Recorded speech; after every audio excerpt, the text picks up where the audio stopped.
Okay, let's now proceed to our next topic, which is about the maxima and minima.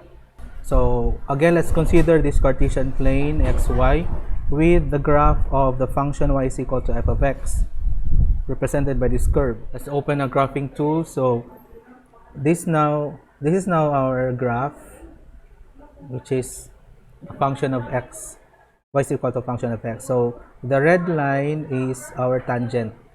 So our tangent also represents the derivative at that point, yung dot na yan. So if you notice, as we move this dot or the point, if we move the point towards the right, of course it follows the curve kasi yun yung function natin, yun yung rule natin. You will notice that the inclination of the tangent also changes. Okay? So nagsi-change yung inclination of tangent. So if you notice dito sa peak and also at the lowest point, the inclination approaches the horizontal position the point reaches the peak, and also at here sa pinaka lowest point sa depression, it approaches a horizontal position, or in short, sa highest peak horizontal yung tangent, and also at the lowest peak horizontal tangent. So as we know, a horizontal line is a line that has a slope of 0 because puro siya run, wala siyang rise. So that's 0 over run. So going back to this graph, we can now say that at the highest point dito sa graph, at this section lang, at the highest point or at the peak, the derivative is equal to 0 because our tangent is horizontal. And also at the lowest point here, y prime or the derivative is also equal to 0. Okay? So in short, at the maximum and the minimum point of the graph, the derivative is just equal to 0. Okay? But these actually are relative extremes, or relative maximum and relative minimum. So when we say relative maximum and minimum or minimum, relative dahil it's only the maximum along its neighboring points. But it is not the absolute maximum because if we consider the whole range, if this is our graph, it continuously goes that way and also this way, wala siyang absolute maximum. Diba? If we consider the whole range, there's no absolute maximum, there's also no absolute minimum. Pero at these neighboring points, meron siyang relative maximum to which it appears that the graph reaches its peak at that section. We also have a point wherein the graph reaches its lowest point. Okay? So these are relative extremes.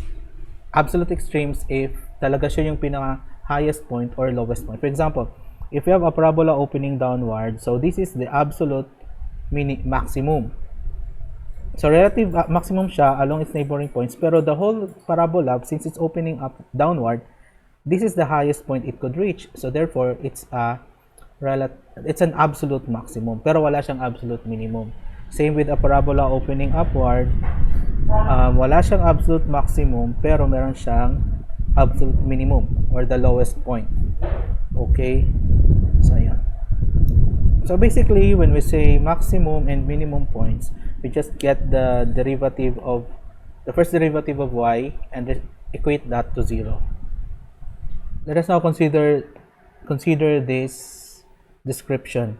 At a point where y prime is 0, if y changes from positive to negative as x increases, y is a maximum. Okay? If y prime changes from negative to positive, y is a minimum. If y does not change sign, y is neither maximum nor minimum. So ito ibig sabihin nun. Let's open the graph again. Consider this tangent line. So when the line is oriented like that, meaning increasing siya, by the way, x increases, so x is moving to the right. So ganon yung direction natin, to the right. Now, if ganito yung orientation ng line, that means the slope is positive, di ba? Because Positive siya because it's increasing, pataas. Then, if ang slope is negative, if ganito yung orientation niya, because pababa, because again, our direction is to the right. Okay, to the right, pababa siya, so that's negative slope. To the right, pataas siya because then it's positive slope. Okay? Now, sabi dun sa description, if the slope increases, it moves from positive to negative, then the highest point dito, etong point na to, is a maximum. Okay? So, from positive to negative, maximum siya. Or meaning, our slope decreases. O, tingnan nyo. Pababa yung slope niya. Again, yung slope is the inclination, di ba? Inclination. So, medyo malaki yung value ng slope dito. So, if you move that towards the right, it's slowly decreasing. Naging more gentle yung slope niya up to the point that it will become 0. Then, paglampas, it becomes negative slope. Diba? So, therefore, at this section, the slope is decreasing from positive to negative. Then, at the point where the slope is 0, that is a maximum. So, dito naman, from negative to positive, or if the slope is increasing, or the rate of change of the slope is increasing, then that would be the minimum. Now, let's take a look at concavity. So, to describe this, suppose we have the first derivative, again, y prime is equal to dy over dx. So, that is the rate of change of y with respect to x. Diba? Okay, and this is actually, diba, the slope. So, if we are describing the second derivative, meaning the derivative of y with respect to x, eto, or that is the second derivative, or we could write that as y double prime. So, what does this mean? Okay, the derivative of the derivative, meaning the rate of change of y prime with respect to x. Okay, ibahin natin yung pagkasulat. That would be the derivative or the change in y prime with respect to x. And y prime is the slope, di ba? Y prime is the slope. So, pwede natin isulat as the derivative or the rate of change of the slope with respect to x. Okay? So, meaning, yung y double prime, ito yung nagpapakita ng pag-change ng slope. So, ano ibig sabihin nun? Balik na naman tayo sa graph. So, let's look at this graph again. Okay, so looking at this graph, so if we take a look at this from 0 to dito banda, so ito yung pag-change ng slope. So, look at the change in the slope. So, the first derivative, that's the slope, diba? The rate of change of the point, yung pag-incline ng tangent. So, that's the first derivative. Yung second derivative naman is how fast yung pag-change ng inclination ng line. What I mean is ito. If we alter this function, let's say I'll change a function. Don't worry about the function too much. Kasi that is just an example. If I alter the example, let's say lagyan natin ng 3 dyan. So, kung titingnan nyo, from 0 to 1, malaki na yung change sa inclination. From here, ganyan na siya kaagad from 0 to 1. Compared sa una, kung tingnan natin, from 0 to 1, ito lang yung naging change of the inclination niya. Okay? Yan lang yung na-change. Yung 0 to 1 ang tingnan natin. Pero, pag ganito yung function natin, from 0 to 1, ito agad yung na-change. Diba? I mean, from positive to negative kaagad of the same value. Pero dito sa una, balikan ulit natin, from positive slope to positive pa rin. Pero mas lower na yung value ng slope. Okay? So that means, yung second derivative, that determines how curved the graph of the function is.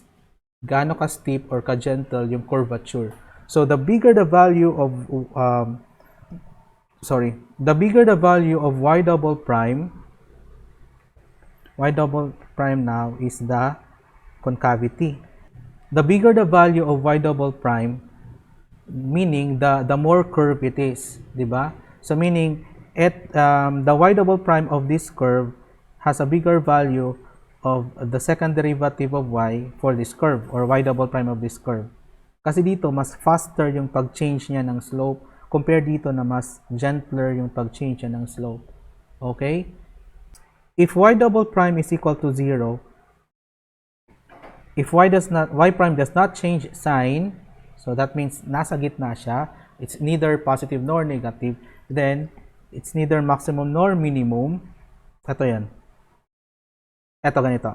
What is in between an increasing and decreasing slope? Diba? If the slope is decreasing, diba ganito, as we established kanina, or as we described kanina. If the slope is decreasing, ganito yung curvature natin. And when the slope is increasing, ganito yung pag-curve natin. So if it's neither increasing nor decreasing, meaning it's neither positive nor negative, therefore it is 0, right? So meaning it's somewhere in between. Uy, naputol lang. Sige, erase na lang natin to. It's somewhere in between. Eto. So it stopped, for example, eto ha. Balikan natin yung graph na naman. So from mula dito hanggang dito, the slope is decreasing, di ba? Positive slope, then decreasing, then negative na yung slope. Then somewhere here, nag-stop na siyang pag-decrease, then it will start increasing na naman. Ulitin ko ha. From positive to negative, so decreasing slope, then from negative to positive, increasing slope. So somewhere in between ng decreasing and increasing na slope is 0, di ba? Meaning 0 y double prime. It's neither increasing nor decreasing, or y prime is neither increasing nor decreasing. So eto yon, balikan natin yung illustration dito. So if we have a curve of decreasing slope and we have another curve of increasing slope, so somewhere in between, yung nag-connect sa kanila, that is called the point of inflection.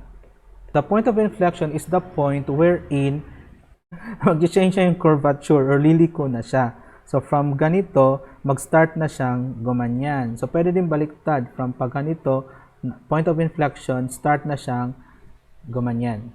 Okay? So yun yung point of inflection. So therefore, if y prime is equal to 0, that describes the point of inflection. Okay? So ulitin natin, summarize natin. So maximum, minima, and concavity, ganito lang. At the maximum and minimum points, maybe relative, maximum or minimum, the derivative is equal to 0 because the tangent is horizontal. Now, if the second derivative, the second derivative describes how steep or gentle the curve is. So the higher the value of the second derivative, the steeper is the curve. So eto siya, compare mo sa value ng second derivative dito, mas malaki yung second derivative dito kaysa sa dito because it's much steeper curvature. So ano pa? If the concavity is positive or the second derivative is positive, that means, ilagay natin yung ink. If the second derivative is positive, that means from negative, the change is from negative to positive, or in short, the change is increasing. So, pag increasing siya, pag ganun, from negative to positive. So pag ganyan yung curve natin, di ba? Now, if the second derivative is negative, so the curve or the slope is decreasing. That means from positive slope to negative slope. So ang curve natin is pag ganito. Right? So this is increasing, this is decreasing. So meaning for second derivative na positive, because that describes the concavity, if it's positive, then the location of the peak wherein y prime is 0 is actually the minimum point, right? And if y double prime is negative, meaning decreasing yung slope niya, the point wherein y prime is 0 is the maximum point. Okay? This is called the second derivative test. The second derivative is positive, then it is minimum. If the second derivative is negative, then that is the maximum. Ganun lang. Then, if the second derivative is 0, it's neither maximum nor minimum. So, point of inflection siya. Yung connection ng maximum at saka minimum neighborhood, so to speak. So, yun yung ibig sabihin nun. Now, let's try to solve these sample problems. Locate the critical points and determine the maxima and minima of the following curve. So, when we say critical points, this is the points where y prime is equal to 0. Okay, so i-locate lang natin ano yung points na y prime is equal to 0. Then, we'll need to identify if that point is a maximum or a minimum. Yun lang. So, I'll start with problem 5.6. So, all we need to do to locate the maximum and or the minimum is just to get the first derivative and equate it to 0. So, we have y is equal to 2 plus 12 x minus x cubed. So get the first derivative, y prime, that's equal to 12 minus 3x squared, and equate that to 0. That's equal to 0. So therefore we have 3x squared is equal to 12. Okay, x squared is equal to 4, so x is equal to positive and negative 2. So if x is equal to positive 2, so computing for y, we have y is equal to 2 plus 12 times x minus x cubed. So 2 cubed. So we'll have y is equal to 2 plus 24 minus 8. So that's 18. Y is equal to 18. So one critical point is 2, 18. So let's locate the other or identify the other critical point. That would be if x is equal to negative 2. So we'll have y is equal to 2 plus 12 times negative 2 minus negative 2 cubed. Okay, then we'll have y is equal to 2 minus 24, so negative 8 minus 8, so plus 8, that's negative 14. So the other critical point is negative 2, negative 14. Now let us identify which one of these is the maximum and which one is the minimum. Okay? So ang gagamitin natin is the second derivative test. Okay, so by second derivative test, our first derivative was, tingnan natin, our first derivative was this. 12 minus 3x squared. 12 minus 3x squared. So to get the second derivative, that would be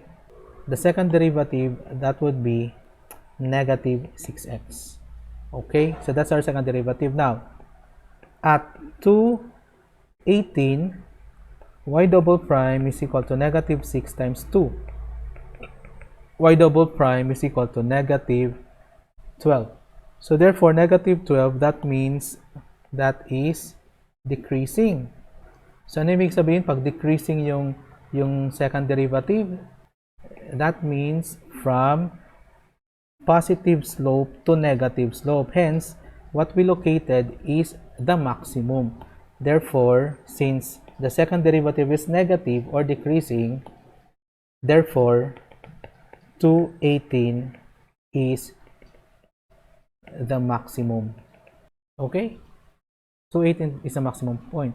Now, let us check naman at negative 2, negative 14. So, that would be y double prime is equal to negative 6 times negative 2. So, y double prime is equal to positive 12. So, meaning, that's increasing. So, that means negative 2, negative 14 is the minimum. So, here are our answers. 218, the maximum. Negative 214, the minimum. Oh, yalan, takpan na pala. So negative 214 is the minimum. So if we check that using our graphing tool again, let us verify our answers if correct. Okay, that is our graph. Ayan. So that is our graph. Then, allocate natin yung 218. So it shows that it's the maximum. And yung negative 2, negative 14 is the minimum. Ayan. So our answers, so 218 and negative 214 minimum. Now let's proceed to problem 5.7. We have y is equal to x squared times x minus 2 squared. So again, let's solve for the critical points. That is just y prime is equal to 0. So let's solve na lang agad. Y prime is equal to, this is now a product, so we will use the product rule. So we have x squared times 2 times x minus 2 raised to 1 times 1 plus copy the second x minus 2 squared times the derivative of the first, so that's 2x. Okay. And then simplify muna natin. Y prime is equal to 2x squared x minus 2 plus 2x x minus 2 squared. Then let's equate this to 0. So to solve for x, i-factor out na lang natin. I-factored form natin para madali. So we could factor out 2x and x minus 2. So what will remain here is just x. So first term dito. And what will remain here is x minus 2. So we have 2x times x minus 2 times 2x minus 2. That's equal to 0. Okay. And pwede ulit i-factor out. You can factor out again 2. So multiply, factor out 2 here, then multiply it here. So we'll have 4x times x minus 2 times x minus 1.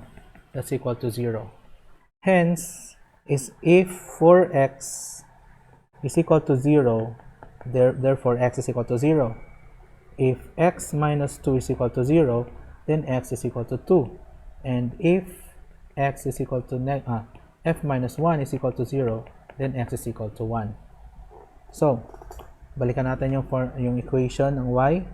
We know that y is equal to x squared times x minus 2 squared. So therefore, when x is equal to 0, we'll have y is equal to 0. No? 0 times whatever is the value here. So 0 times any value is 0. Then next, when x is equal to 2, so that would be y is equal to 2 squared times 2 minus 2 squared. So this is still 0, right? So y is equal to 0. Now,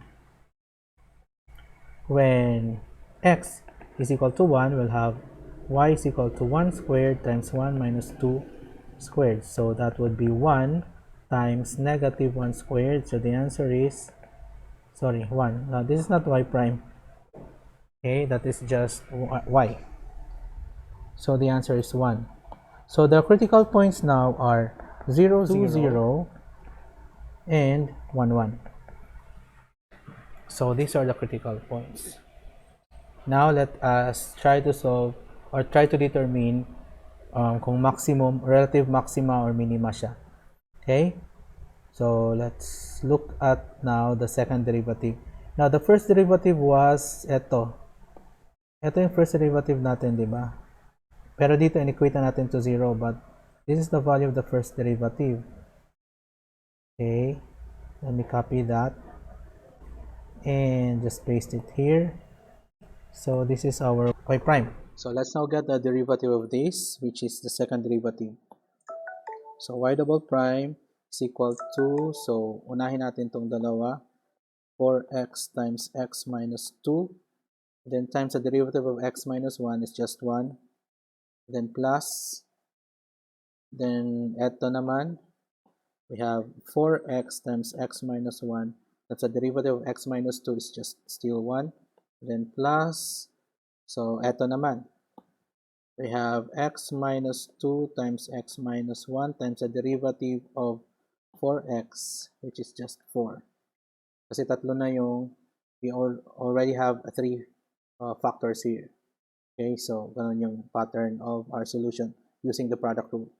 Now, y double prime is, let's just expand this, 4x squared minus 8x plus 4x squared minus 4x. Then this would be 4 times x squared minus 3x plus 2.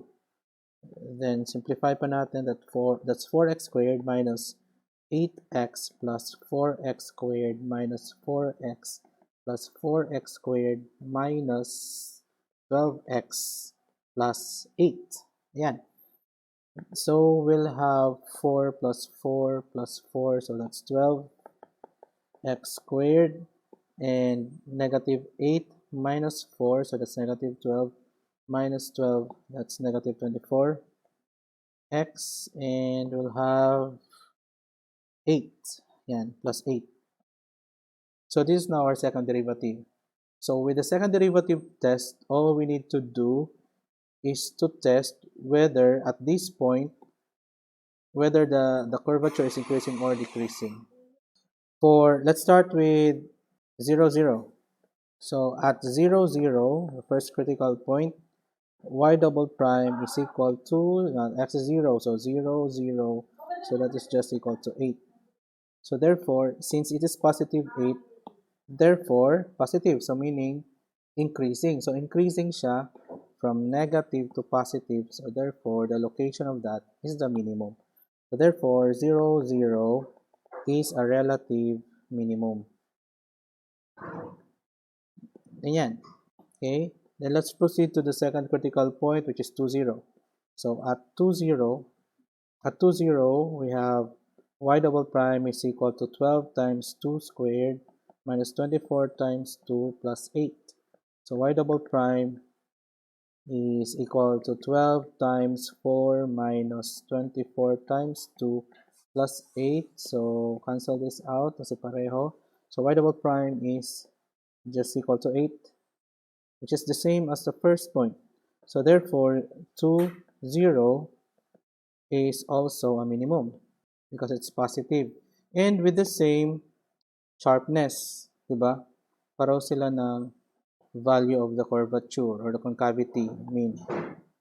Now, at the third critical point, which is at 1, 1, we'll have y double prime equals 12 times 1 squared minus 24 times 1 plus 8. So y double prime is equal to 12 minus 24 plus 8. So y double prime is equal to negative 24, that's negative 12 plus 8. So that's negative 4. So since negative na siya, so kuha na siya, it's decreasing. So meaning from positive to negative slope. So maximum yung critical point.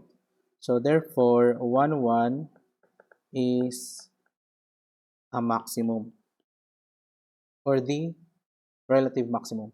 Now, kung interpret natin dito pa lang, we'll expect that in the curve, 0, yung curvature at 0, 0, 0, 0, and 2, 0 are the same. They are minimum, then pareho yung pagka-curve nila. While mas gentle yung curvature or yung pagka-concavity, mas gentle ang concavity dito sa 1, 1. Okay? So let's check that using our graphing tool, but let me highlight this first. Okay, our function is y equals x squared times x minus 2 squared. So that is our function. So titingnan nyo, the critical points that we obtained were 0, 0 or the origin. So yan. So that's correct. Nasa minimum siya. Then 2, 0, that point. And if you notice, pareho sila ng pagka-curve because they have the same value of the second derivative. And The third point, which is the maximum, is at 1, 1. And from our computation, mas gentler siya. Ayan. Mas gentle yung curve niya dyan. Kasi the value is just 4. While dito sa dalawa, it's 8. So, mas sharper yung curve niya. Okay? And that's it. Now, this would be your first assignment. Okay? You solve for the critical points and you identify if it's a maximum and or a minimum. So let's proceed to our problem 5.9. Make the curve. So you're already familiar with this, how to answer this. Types of problems. Make the curve y is equal to ax cubed plus bx squared plus cx plus d pass through 0, 3 and have at 1, 2 a point of inflection with a horizontal tangent. So, ulitin natin. So, we have this curve and we need to design this curve that it should pass through 0, 3. It should pass through 0, 3. And at this point, 1, 2, meron siyang point of inflection with a horizontal tangent. So, meaning tangent siya dito to a horizontal line. At the same time, it's a point of inflection.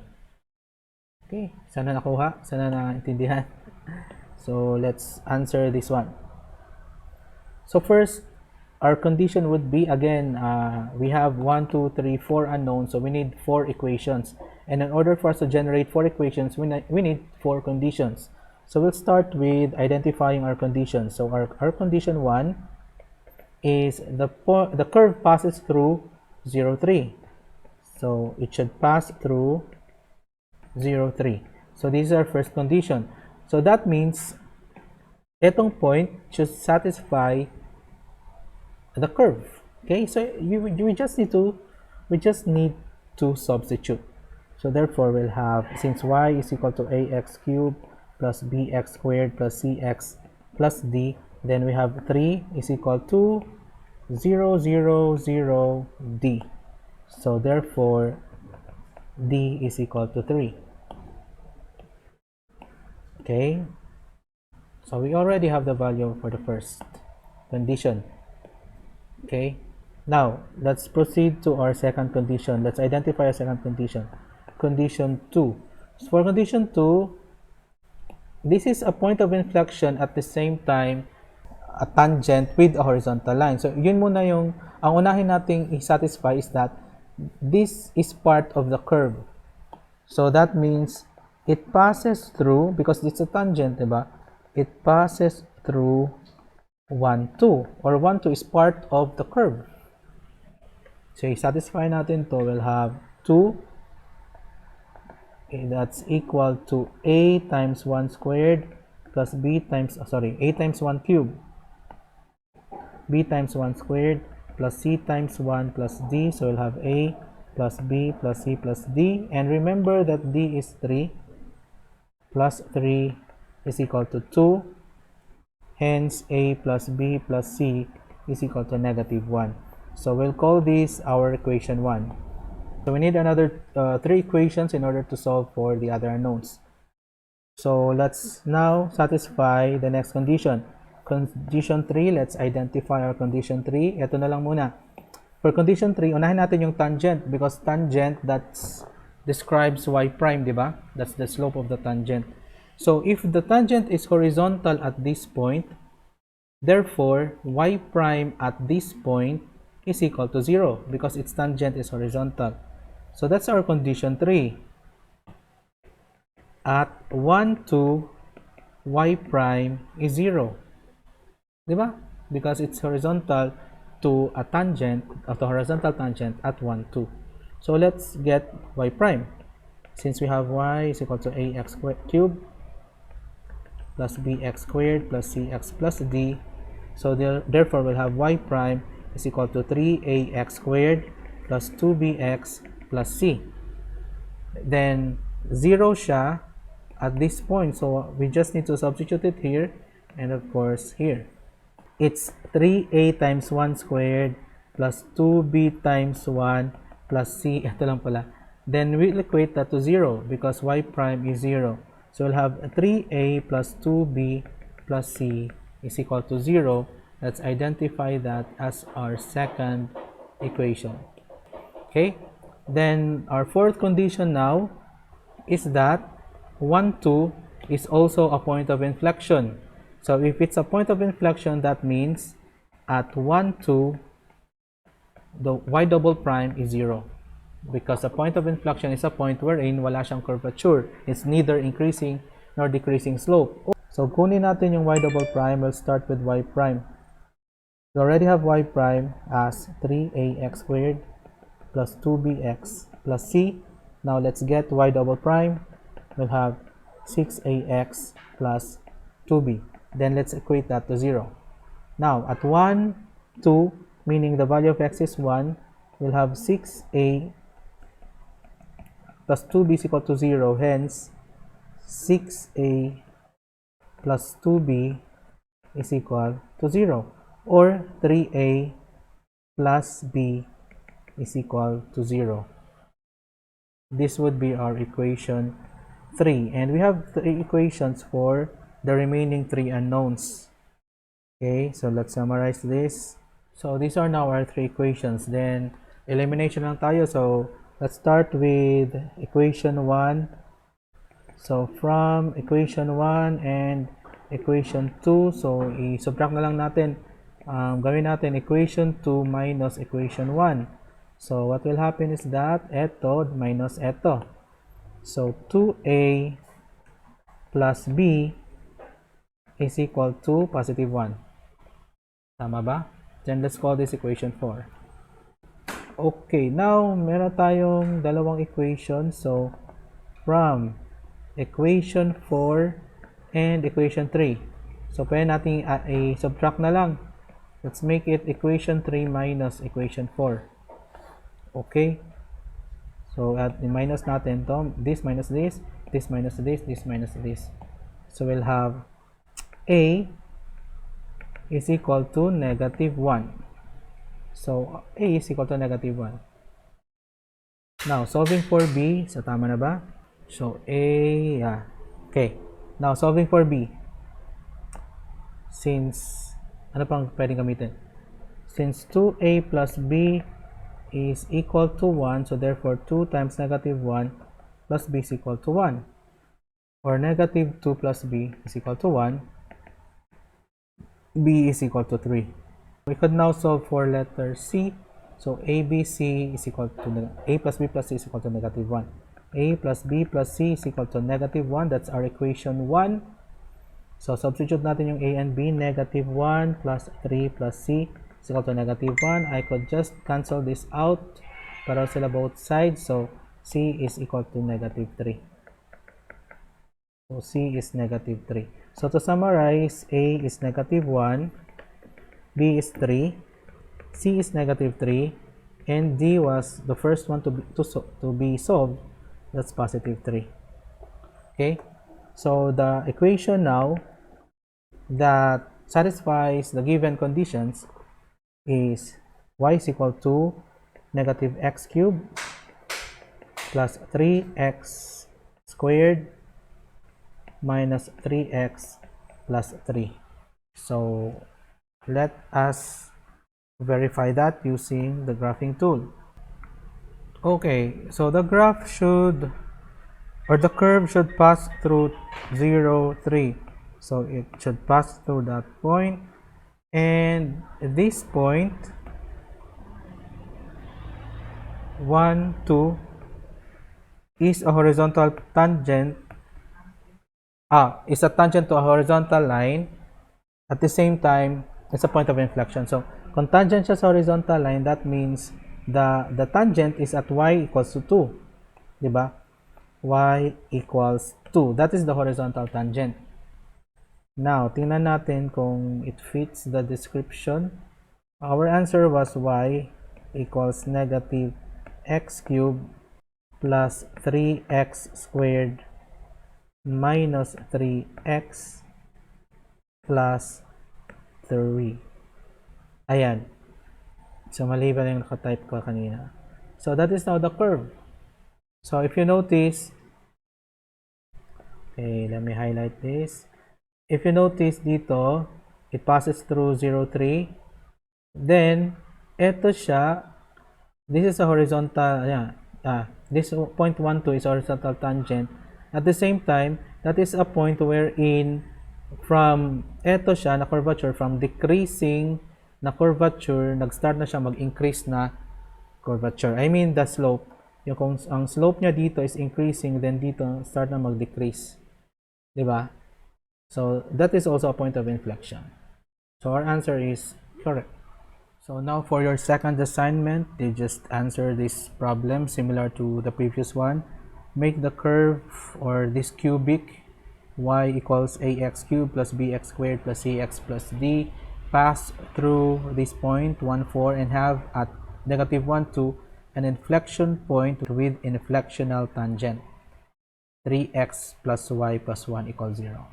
So negative 1, 2 is an inflection point with an inflectional tangent, this line. Okay, then just private message me your answers for the 2 assignments.